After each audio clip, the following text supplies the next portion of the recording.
Assalamualaikum warahmatullahi wabarakatuh. Yang terhormat kepada dosen mata kuliah MKWK, yaitu dosen mata kuliah Bahasa Indonesia, Bapak Dr. Adita Widara Putra SPD MPD, dan dosen mata kuliah Pendidikan Pancasila, Bapak Randi Fadila Gustaman SPD MPD.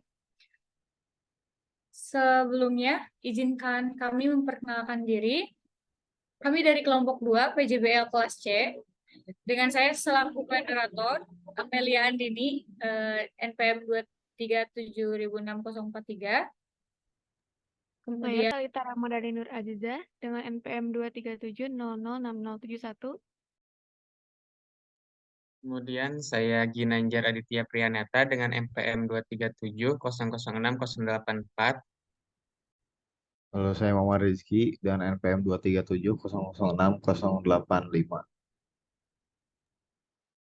baik, di presentasi kali ini kami akan menjelaskan mengenai proyek yang telah kami lakukan dalam penelitian PJBL ini. Kami mendapatkan tema mengenai pendidikan dan kesehatan dengan judul penelitian yaitu memahami penggunaan media sosial untuk peningkatan pembelajaran dan kesejahteraan mahasiswa. Untuk lebih jelasnya akan dipaparkan oleh rekan saya.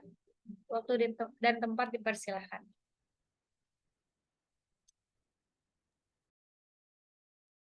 Yang pertama ada latar belakang masalah. Meningkatnya pengguna media sosial dalam aspek pembelajaran dan kesejahteraan mahasiswa dipengaruhi oleh perkembangan teknologi masa kini, sehingga banyak platform media sosial bukan hanya sebagai alat komunikasi dan interaksi sosial, tetapi juga berkembang sebagai sarana pembelajaran yang penting. Banyak mahasiswa semakin cenderung memanfaatkan media sosial untuk mengakses informasi, berbagai materi pembelajaran, dan mampu digunakan sebagai media diskusi terbuka, baik dalam diskusi isu sosial ataupun diskusi akademik. Namun, meskipun media sosial memberikan banyak manfaat yang dalam berbagai aspek akademis, kita juga perlu memperhatikan dampak lain yang muncul dari penggunaan media sosial yang perlu dipertimbangkan. Contoh dari dampak tersebut adalah pengaruh media sosial terhadap kesejahteraan mental dan emosional mahasiswa, termasuk stres yang mungkin dapat timbul dari tekanan media sosial ini, serta dampak negatif lainnya seperti cyberbullying, perbandingan sosial, dan potensi kecanduan terhadap penggunaan yang berlebihan. Selanjutnya, ada tujuan utama dalam penelitian ini. Yang pertama, mengetahui pengaruh media sosial terhadap proses belajar mahasiswa. Yang kedua, mengetahui dampak media sosial terhadap interaksi sosial mahasiswa di luar lingkungan belajar. Yang ketiga, mengetahui bagaimana media sosial dapat memperkaya pengalaman pembelajaran mahasiswa.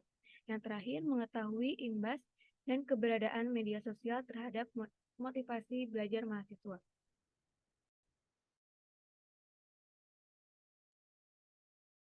Oke, baik. Kemudian di sini ada dampak penggunaan media sosial terhadap proses belajar mengajar.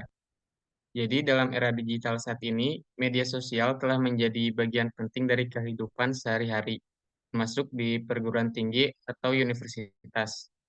Mahasiswa diharapkan dapat menggunakan media sosial sebagai alat yang berguna untuk meningkatkan pendidikan dan kesejahteraan mereka.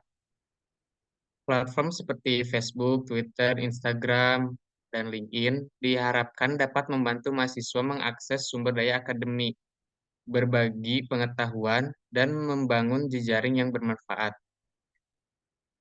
Kemudian, untuk objek penelitian, di sini kita ada 3, yaitu yang pertama penggunaan media sosial, yang kedua peningkatan pembelajaran, dan yang ketiga kesejahteraan mahasiswa.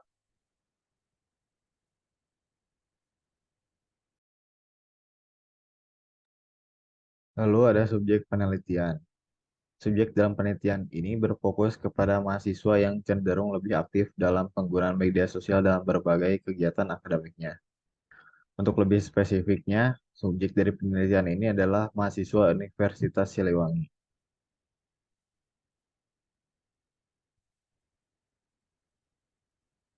Selanjutnya adalah tempat penelitian. Penelitian ini dilakukan di lingkungan kampus Universitas Siliwangi untuk melibatkan mahasiswa dari berbagai bidang keahlian atau berbagai jurusan yang cenderung lebih sering menggunakan media sosial sebagai media pembelajaran dan kebutuhan sehari-hari. Penelitian ini dilakukan dengan cara survei atau kuesioner yang dibagikan ke mahasiswa Universitas Siliwangi yang nantinya hasil dari survei tersebut akan menjadi data yang melandasi pembuatan luaran dari proyek penelitian ini.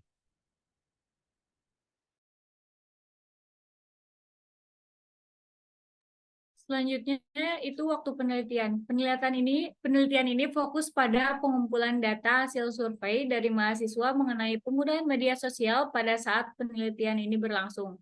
Melalui survei online ini, kami dapat memperoleh gambaran tentang bagaimana mahasiswa menggunakan media sosial dalam pendidikan dan kesejahteraan mereka.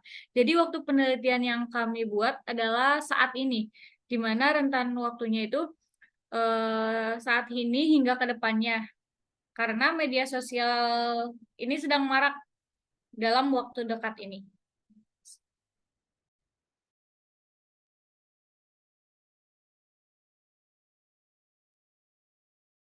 Baik, yang selanjutnya adalah penyelesaian masalah. Yang pertama ada pendidikan dan kesadaran. Jadi, hal yang paling utama dalam mencegah terjadinya dampak negatif adalah dengan edukasi mengenai bagaimana cara menggunakan media sosial dengan bertanggung jawab dan cerdas. Lalu ada konseling dan monitoring, yaitu seperti konseling bagi mereka yang terkena masalah yang berdampak terhadap kesehatan mental. Yang ketiga, ada penyediaan informasi yang bermanfaat. Jadi, seperti menyediakan berbagai informasi yang berguna dan relevan bagi mahasiswa. Seperti contohnya tips and trick bagaimana belajar yang benar dengan menggunakan media sosial. Lalu ada platform edukatif. Jadi mendorong mahasiswa untuk menggunakan platform media sosial yang dirancang khusus untuk keperluan pendidikan. Lalu yang terakhir adalah penyediaan sumber daya kesehatan mental. Jadi menyediakan akses mudah kepada sumber daya kesehatan mental. Seperti contohnya yaitu konseling online, grup dukungan, dan juga informasi mengenai kesehatan mental. Tujuan proyek ini adalah untuk mengeksplorasi pengaruh media sosial terhadap proses belajar, dampaknya terhadap interaksi sosial di luar lingkungan belajar, kontribusinya terhadap pengalaman pembelajaran, dan imbasnya terhadap motivasi belajar mahasiswa. Jadi hasil dari penelitian ini diharapkan dapat memberikan informasi tambahan tentang penggunaan media sosial dalam pembelajaran mahasiswa, serta dampaknya terhadap kesejahteraan mereka. Sebagai petunjuk penyampaian hasil proyeknya, kami mengusulkan atau pembuatan proyek infografis dengan judul bijak dalam bermedia sosial dan video edukasi berjudul mengoptimalkan pembelajaran mahasiswa melalui media sosial. Poster tersebut bertujuan untuk meningkatkan kesadaran mahasiswa terhadap resiko dan dampak negatif penggunaan media sosial yang tidak bijak. Sementara video edukasinya bertujuan untuk memberikan pemahaman lebih mendalam mengenai peran media sosial dalam pembelajaran. Mungkin cukup sekian dari kami mengenai presentasi atau pemaparan proyek PJBL kali ini. Terima kasih. Wassalamualaikum warahmatullahi wabarakatuh.